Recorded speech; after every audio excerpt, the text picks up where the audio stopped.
Sim. Eduardo. Eu fui ver ontem a leitura e até dei uma conferida, porque o capítulo era curtinho, né? E aí eu pensei, nossa, será que é esse mesmo? Será que eu não tô vendo errado? E aí eu achei esse capítulo muito bom. Tipo, muito bom. Muito bom mesmo, porque ele retomou tudo que já vinha sido falado, assim. E eu tava com um pouco de saudade de ler um capítulo que não tivesse tanta fórmula, sabe? Que eu tinha Certo. que parar e analisar e eu consegui só ler e entender. Mas eu achei muito legal esse capítulo, assim, tipo, muito diferente do capítulo anterior, sabe? Esse ele realmente foi estruturado, parecia assim, não, pensei no que eu vou escrever. Ele faz uma rebobinada na fita, mas ele também acrescenta coisas novas, né? Porque ele fala, olha, até agora nós falamos da reprodução do capital individual, mas os capitais individuais se entrelaçam numa rede única de reprodução social do capital ou de reprodução do capital social.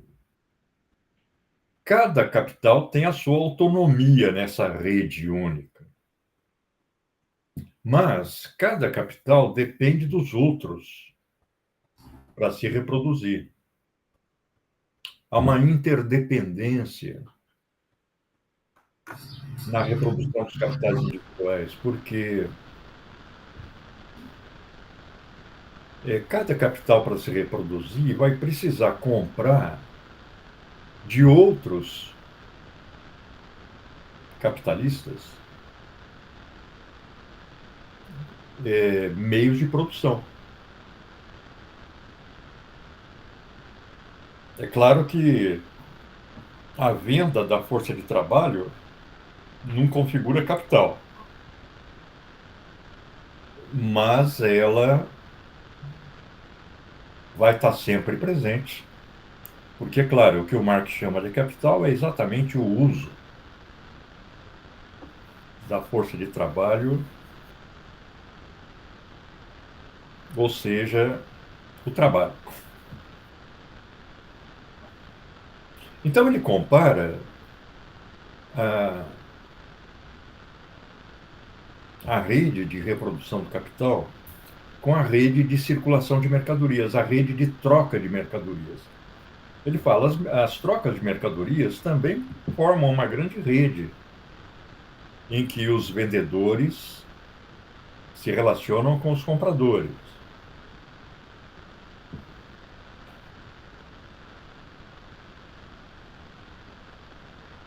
A reprodução do capital, diz o Marx, supõe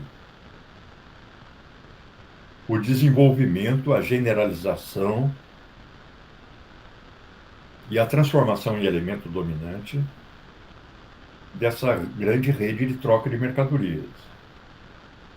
Essa troca não é direta, mas é intermediada pelo dinheiro,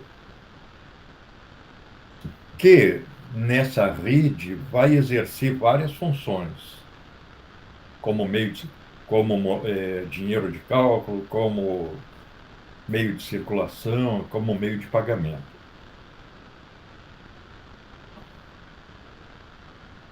O Marx ele faz a observação de que essa rede de circulação de mercadorias, embora requeira para a sua constituição também determinadas condições históricas, precede a sociedade capitalista, ou o modo de produção capitalista. Mas ela vai ser uma condição do desenvolvimento do modo de produção capitalista. O capitalismo não se desenvolveria sem essa rede de circulação de mercadorias. Ao mesmo tempo, o capitalismo generaliza essa rede. Ela se torna onipresente. A própria força de trabalho se transformando numa mercadoria.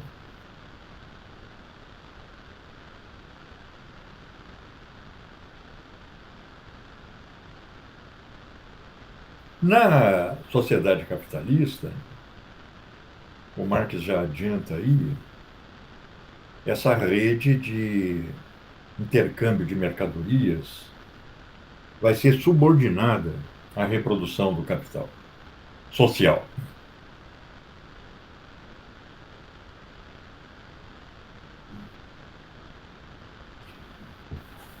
E o Marx acrescenta aí um elemento que é importante, que vai ficar visível nos capítulos subsequentes, que é o fato de que, quando ele está analisando a reprodução do capital individual, a questão do consumo individual, ou seja, o consumo do trabalhador e o consumo do capitalista, não se põe. Ou melhor, se põe numa esfera externa à reprodução do capital.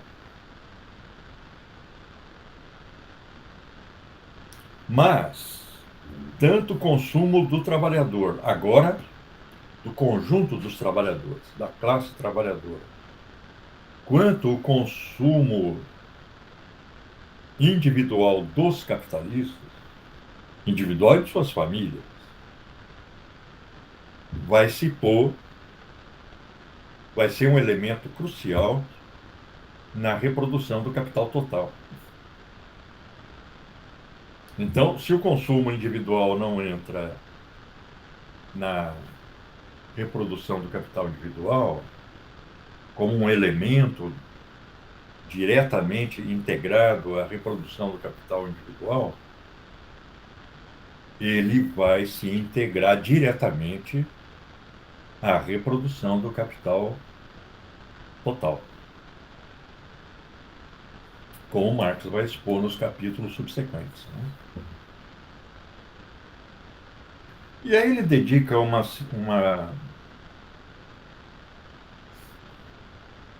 sessão detalhada ao papel do dinheiro, né, nesse processo. Ele vai falar, o dinheiro é o primeiro motor e o motor contínuo da acumulação. Porque sem a transformação da mercadoria em dinheiro, supondo-se o dinheiro que foi adiantado inicialmente para dar início à reprodução dos capitais individuais, mas sem a transformação das mercadorias em dinheiro, não poderá ocorrer não só a reprodução do capital individual, mas a reprodução do capital social, do conjunto do capital. Não poderá ocorrer a reprodução geral do capital ou a circulação geral do capital.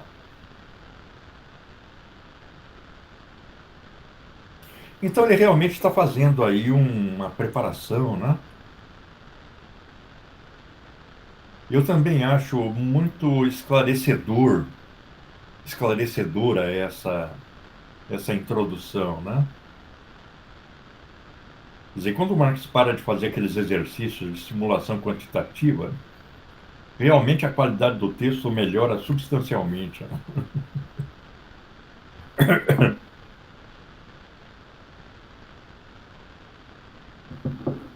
É interessante que depois dessa parte que ele fala, professor, sobre o primus, como é que é? O primus motor, que é o dinheiro, né? Ele fala sobre a questão da elasticidade da produção, né?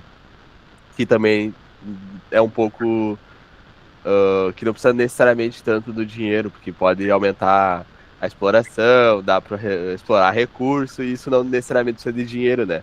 É só dar uma organizada em como explora, que eu achei bem interessante também. Não, eu acho importante isso. O Marx vem batendo nessa tecla desde o livro 1. Ele fala, olha, o dinheiro adiantado, ele é necessário, mas o desenvolvimento do capital não vai depender exclusivamente desse dinheiro adiantado. Aí ele fala de matérias naturais, ele vai falar de forças da natureza, que a ciência contribui para integrar ao processo produtivo, e mesmo forças da natureza que contribuem para o processo produtivo sem que elas próprias tenham valor. No caso, por exemplo, de uma roda d'água, né? De uma cachoeira, uma queda d'água que movimenta uma roda d'água. Ele vai explorar muito essa questão quando ele vier analisar a renda da terra, lá no livro 3. Então, isso já é uma antecipação de um debate que ele faz mais circunstanciadamente quando ele analisa exatamente a renda da terra. Porque, para ele, a renda da terra vai corresponder ao lucro extraordinário produzido em virtude dessas forças naturais gratuitas, de uma maior fertilidade do solo, etc.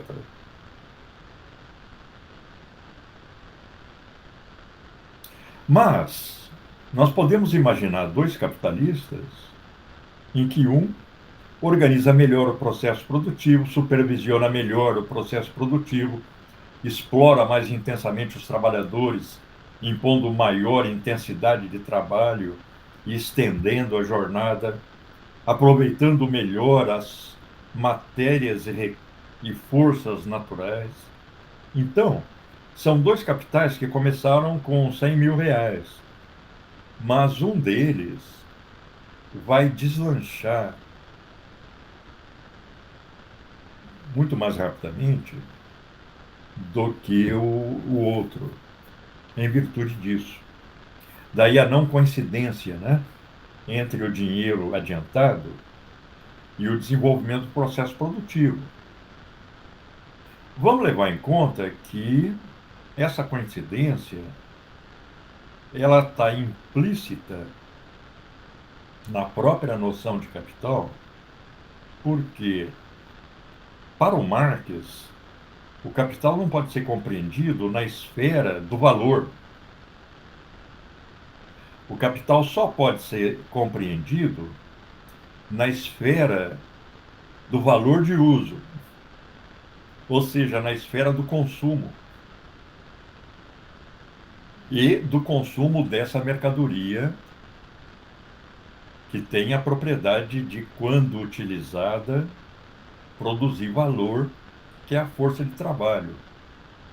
Então, a esfera da produção, ela está integralmente na esfera do consumo produtivo, seja o consumo de capital constante, seja o consumo de capital variável, e a gestão de ambos pode variar de um capital para outro, seja a utilização pelo capital de matérias naturais e de forças naturais.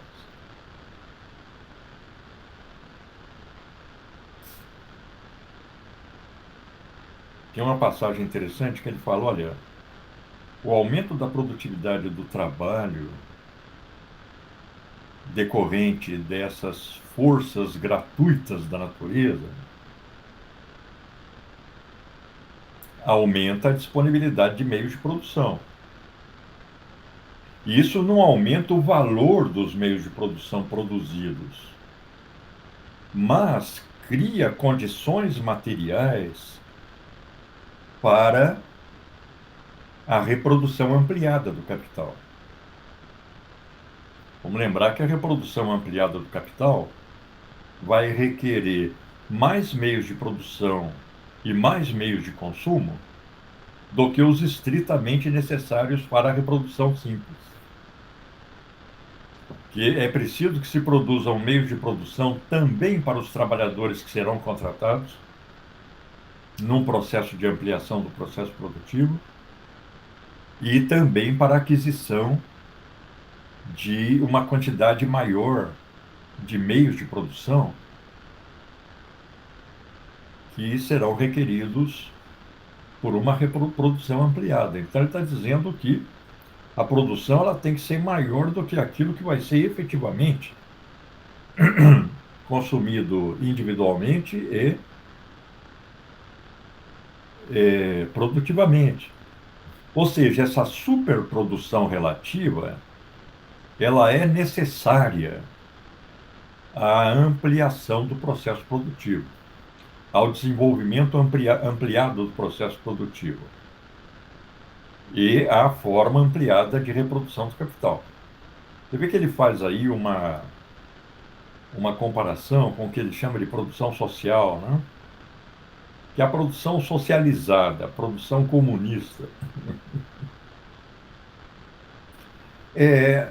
Eu acho insatisfatória a tradução da palavra alemã gesellschaftlich por social.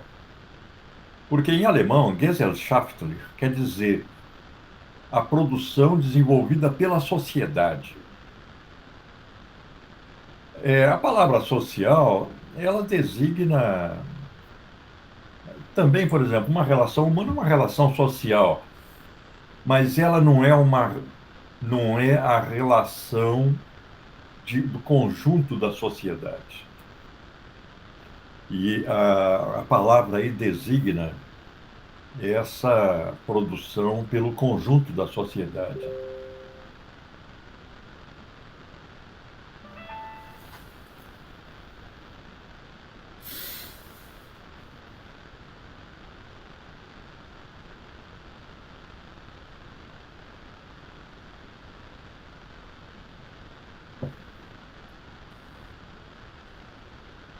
Essa do que o senhor falou da produção capitalista, da produção socializada, né? Eu achei bem legal que ele traz bem a questão de se tem dinheiro, é meio de exploração. E daí ele traz esse vale. É vale trabalho? Eu não lembro se esse é o nome. Exatamente. E ele fala que o vale trabalho não tem como ser.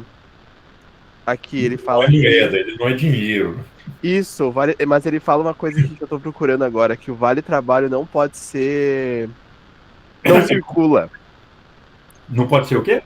Não circula o vale trabalho. Não circula. Mas veja, se o Marx estivesse analisando o capital hoje, ele ia ver a circulação de vale alimentação, de vale transporte.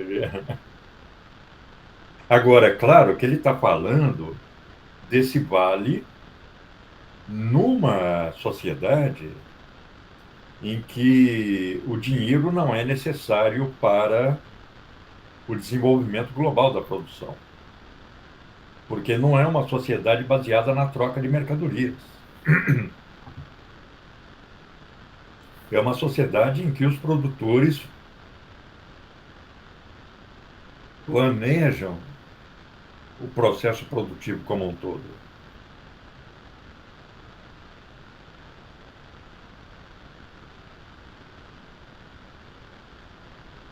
Essa situação. Fala aí, Eduardo. Não, professor, pode falar. Não, vou falar. Eu lembrei de uma sériezinha que eu assistia quando eu era criança, que ela é mais tipo infanto-juvenil. E aí são 3 irmãos órfãos e eles estão o tempo todo fugindo de um cara malvado e eles vão acabar numa serralheria e lá eles trocam, tipo, o salário dos trabalhadores em vale. Tipo, sei lá, vale uma ida na cidade, vale almoço, vale dentista, vale médico. E aí eles entram num impasse porque eles não conseguem dinheiro para fugir dali, porque a intenção deles era trabalhar para conseguir um dinheiro e conseguir ir para outro lugar, e quando eles chegam lá, eles se deparam com os vales, mas aí, no caso, não é numa sociedade não capitalista, né? Esse contexto, é só uma exploração mais vertical. Quando o Marx analisa o salário, por exemplo, ele vai mostrar muitas situações em que o trabalhador ele não vai receber o salário em dinheiro. O salário dele vai ser antecipado num armazém, num sistema de crédito. Até recentemente a gente via aqui, eu via no mercadinho aqui em frente de casa, as cadernetas, né? A pessoa compra e o mercadinho anotava na caderneta para a pessoa acertar no final do mês.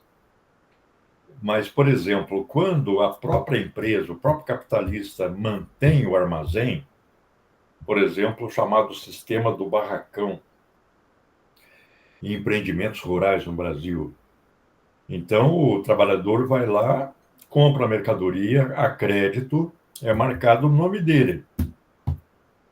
No final do mês, às vezes ele está até devendo, né?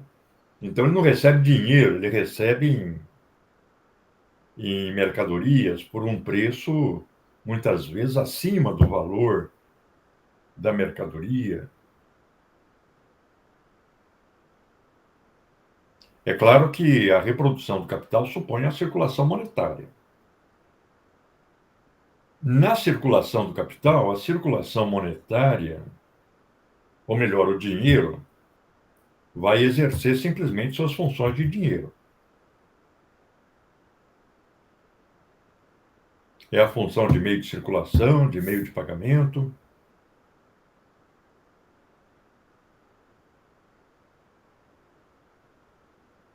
De tesouro. O dinheiro vai ser reservado para a compra de uma máquina nova, ou a reposição da máquina velha, supondo a autonomia do capital, né? Supondo que o capitalista não precise do sistema de crédito, o que em geral não é o caso. O Marx vai expor em várias passagens que os capitalistas, eles depositam no banco esse dinheiro que eles vão utilizar para comprar a máquina nova daí a algum tempo. O banco financia com esse dinheiro o desenvolvimento do capital de outros capitalistas. Até o pagamento de força de trabalho. Então, o sistema de crédito, diz o Marx, vai ser uma alavanca muito importante da acumulação do capital, vai potencializar a centralização do capital.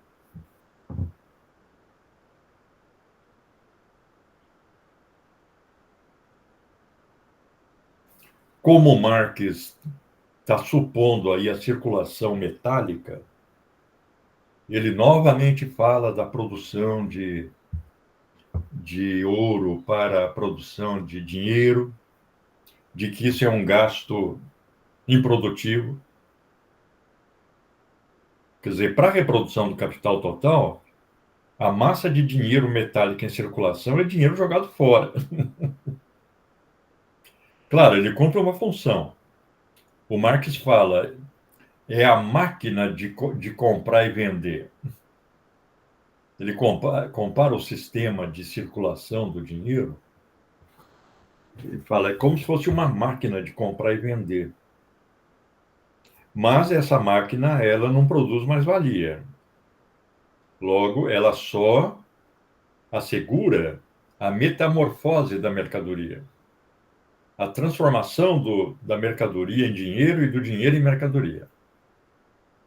Portanto, essa máquina não contribui em nada para a produção de valor novo. Mas aí o Marx observa, olha, se a gente tivesse papel moeda no lugar e fala signos de valor, não mudaria em nada o raciocínio.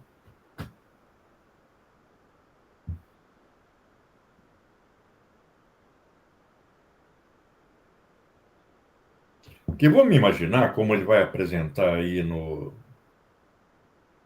logo à frente, que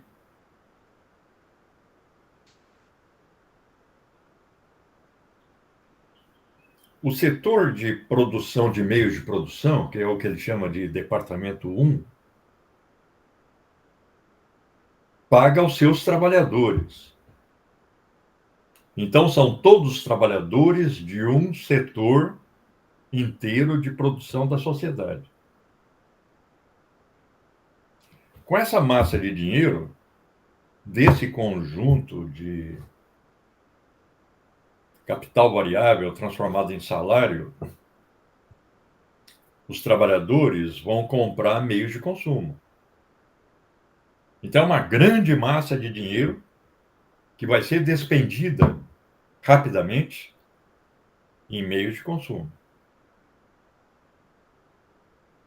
E claro que o setor de produção de meios de consumo tem que estar com a mercadoria disponível, o trabalhador poder comprar.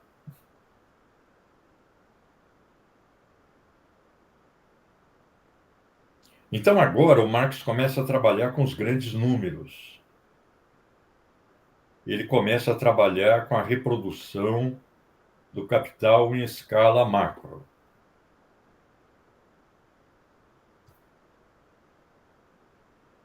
E ele identifica essa reprodução do capital social com a própria reprodução da sociedade. Porque ele fala a reprodução do capital social é a reprodução das classes constitutivas da sociedade. É a reprodução da classe trabalhadora e da classe capitalista. E essa reprodução das classes corresponde à reprodução da relação de produção capitalista. Você vê que um marxista como Althusser, naquele livrinho Ideologia e Aparelhos Ideológicos de Estado, ele usa esse esquema do livro 2 para analisar a reprodução da força de trabalho. Só que ele enfatiza não os meios materiais de subsistência, mas a necessidade da formação ideológica do trabalhador. Ele fala, a reprodução da força de trabalho não requer só que esse trabalhador coma e se vista, nem que ele tenha uma qualificação técnica. Exige também uma formação ideológica, um ajuste desse trabalhador à reprodução das relações de produção. E aí o Althusser desenvolve a tese dele dos aparelhos ideológicos de Estado que teriam a função de assegurar essa reprodução. E esses aparelhos são escola, centralmente no capitalismo, imprensa, televisão, teatro, esporte, família.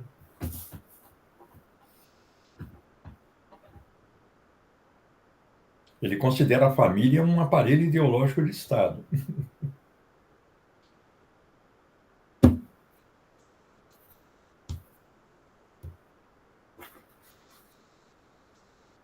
É interessante a gente notar que esse tipo de debate, que emerge aí nos anos 60, 70, já foi antecipado nos anos 20, interrompido pelo nazismo e pelo stalinismo na Alemanha e na Áustria. Aquele Wolf Dietrich Schmidt-Kowarczyk, num livro sobre a história da educação marxista, ele reproduz esse debate, que foi desencadeado pela publicação em 1910 de uma obra do Otto Hüller, chamada A Criança Proletária. O Otto Hüller usou aquele livro do Engels, Situação da Classe Operária na Inglaterra, como modelo, mas ele analisa a situação da criança na Alemanha, nos anos 10. E aí as condições de moradia, escola e tal, a organização da família. E esse livro do Otto Hüller desencadearia um debate que produziria teorias da reprodução da força de trabalho muito semelhantes a essas que emergeriam nos anos 70, como a de Bourdieu-Passeron, Baudelot-Stabler e Althusser. Então, por exemplo, ali a gente já vê por parte dos social-democratas e comunistas da Alemanha e da Áustria o questionamento da organização familiar. Ele fala, o trabalhador social-democrata ou comunista, ele está militando num processo revolucionário, ele participa de greves, manifestações de rua, organização partidária, etc. Mas no âmbito da família é um déspota que bate na mulher, que mantém o domínio sobre o comportamento da mulher e dos filhos. Então, ele está desfazendo dentro de casa aquilo que ele faz na rua. Daí eles começarem a desenvolver programas para quebrar essa formação patriarcal do operário.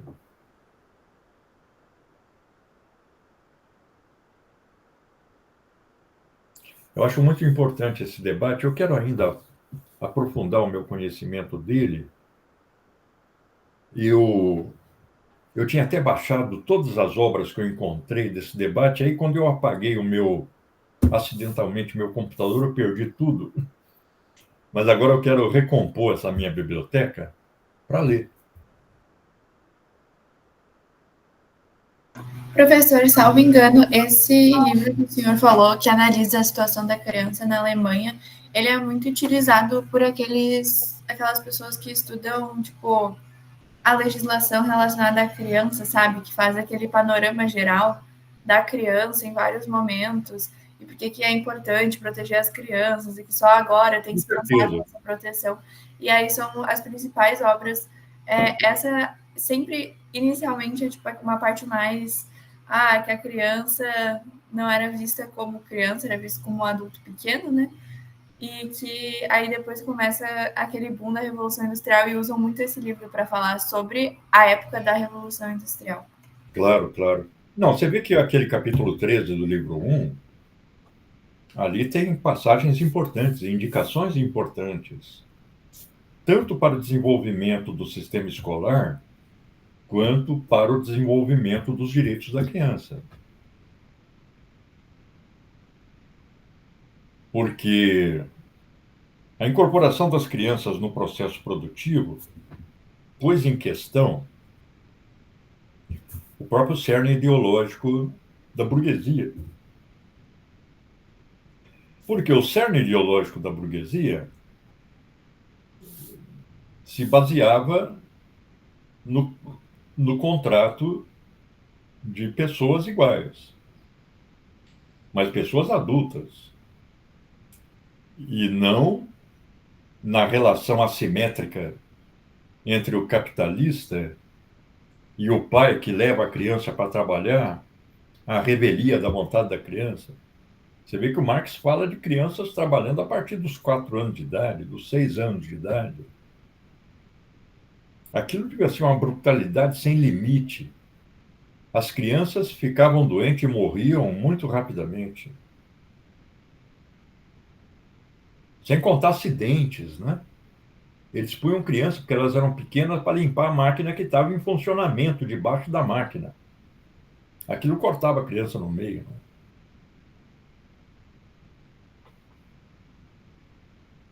Então, esse processo é que dá origem ao processo político que envolve também segmentos da pequena burguesia, da burguesia, de retirada progressiva da criança do processo produtivo. E, portanto, de desenvolvimento simultâneo do processo de escolarização. E também de desenvolvimento dos direitos da criança. Algo que nem se discutia, assim como o direito das mulheres, né? Você vê que o direito das mulheres é discutido tardiamente, ele não é discutido naquele momento em que a burguesia revolucionária está discutindo a sua nova forma política.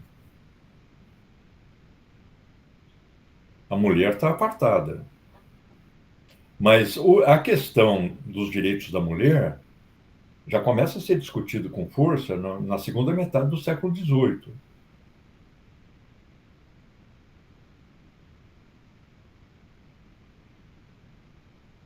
Até a situação das crianças em zona rural, até, assim, uns anos atrás. Nossa, a minha mãe era dessa tropa de pais que têm muitos filhos para ajudar na lavoura, sabe?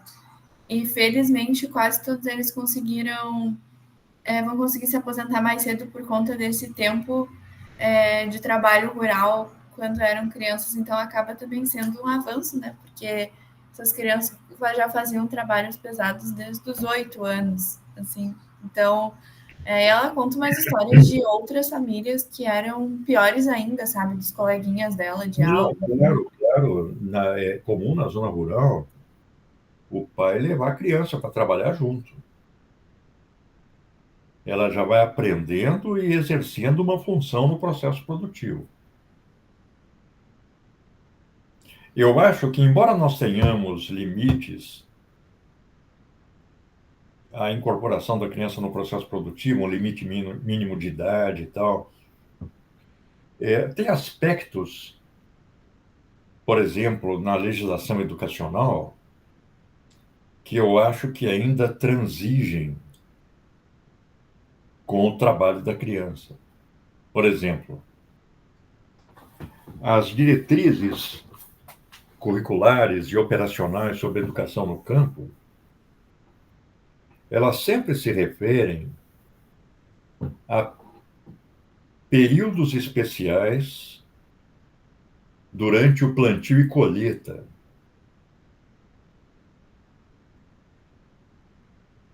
É claro que, em geral, ele está se referindo também a populações ribeirinhas, sujeitas a enchentes e tudo mais. Mas isso sugere que a criança continua sendo incorporada ao processo produtivo, porque, em princípio, começa a época da colheita, a criança continua a ir para a escola. Qual o problema? Ela não tem nada a ver com colheita. Então, não precisa alterar o calendário escolar. Mas a legislação ainda apresenta isso, né?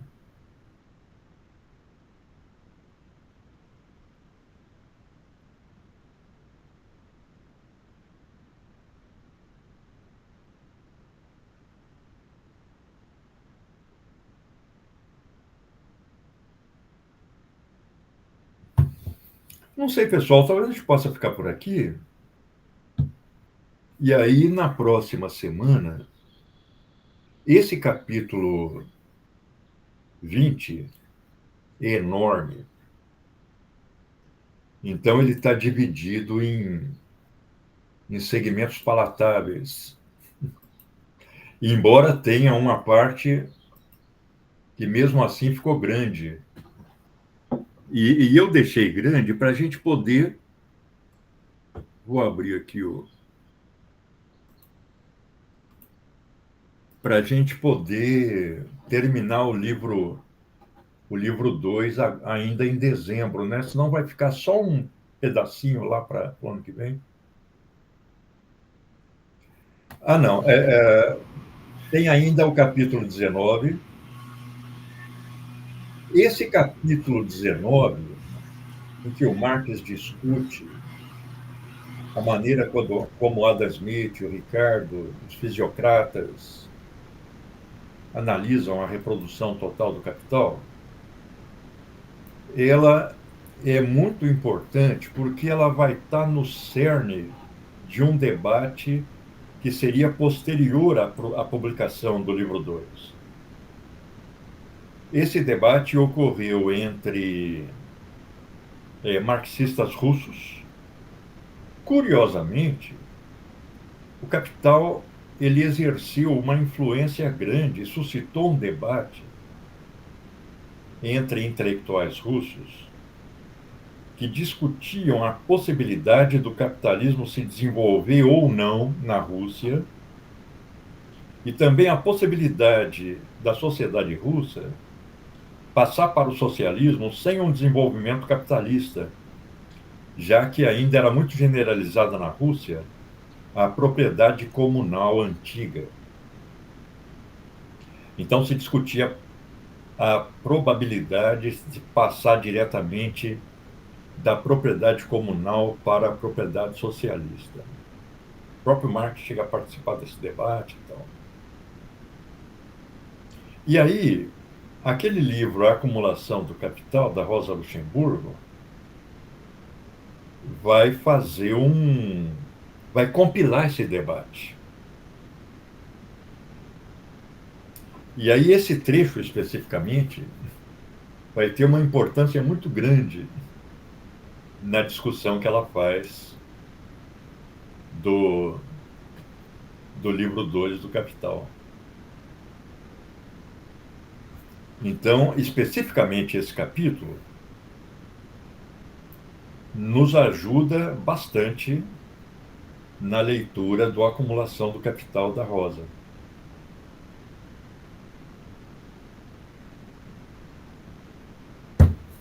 Então, vamos partir para o capítulo 19. Tá certo, professor. Certo, professor. Até Obrigadão. Até Bom semana que vem. feriadão para vocês aí. Bom resto de feriadão também, professor. Tchau, tchau, até mais.